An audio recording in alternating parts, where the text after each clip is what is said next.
खड़गपुरा।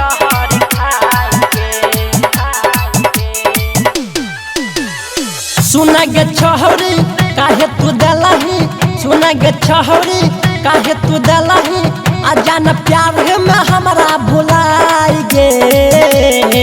आये कबेर याके मिल आ नहीं तले हबो हम जहर खाएगे। ये कबेर याके मिल आ नहीं तले हबो हम जहर खाएगे। सुमित सतीश रईमा।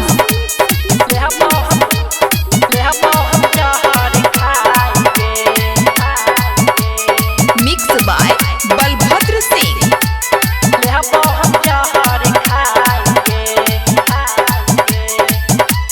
हाँ कहल रही संग है जीवो चाहे मरबो हम गे, तब काहे दलही हमारा छौरिया तो गम गे।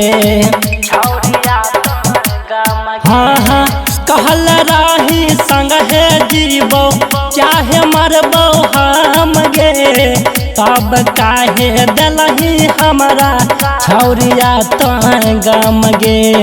हम न जान रही हो पर भी तो घात गे, हम न जान रही हो पर भी तो घात गे, आ जाना दलही तू जियते मुबाई गे। आये कबेर याके मिल आ नहीं तले हबो हम जहर खाएगे। ये कबेर याके मिल आ नहीं तले हबो हम जहर खाएगे। सुमित सतीश रईमा।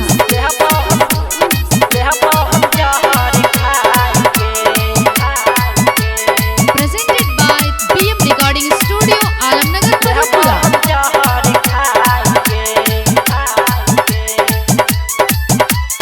जोन जाय से सुन पहले ससुरा ओ हमली सन हम गे, संगीत साजन के बढ़ाई जाई है सुन तो कफन गे।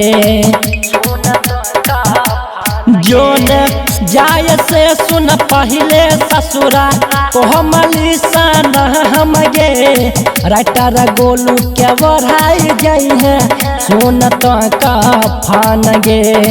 कहे छो बीरबल सुना गे छहरी, कहे छो पंकज सुना गे छहरी, आगे लिया मर के साथ में जुड़ाई गे।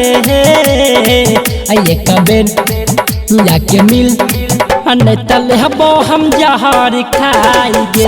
ये कबेर याके मिल आ नहीं तले हबो हम जहर खाएगे।